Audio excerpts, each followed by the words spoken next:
we say that apoptosis is a caspase-dependent programmed cell death that utilizes ATP but does not produce any inflammation. Let's move on to why does apoptosis occur. So is it physiological? Means does it occur normally in all of us? Yes.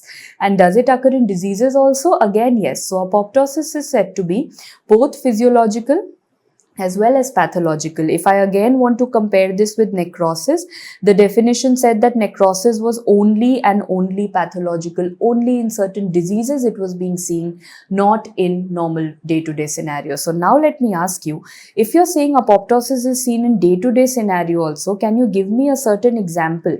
The most common example asked, and this is a very important question in your PYQs, is during the formation of organs. When do organs form? Of course, during the fetal life or during the embryo. So I can say organogenesis or embryogenesis stands to be one of the physiological apoptosis. And to explain this better, let me actually explain it with the help of how the hand and the fingers are formed.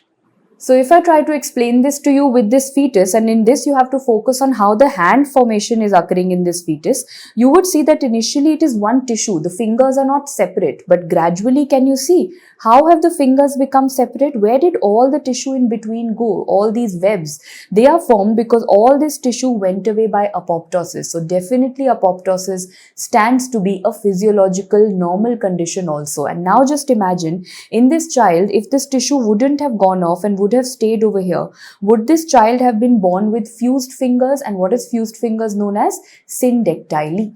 So I can safely say over here that if there is a defect in apoptosis or defect in this process during embryogenesis, the child will be born with fused fingers, which is syndactyly.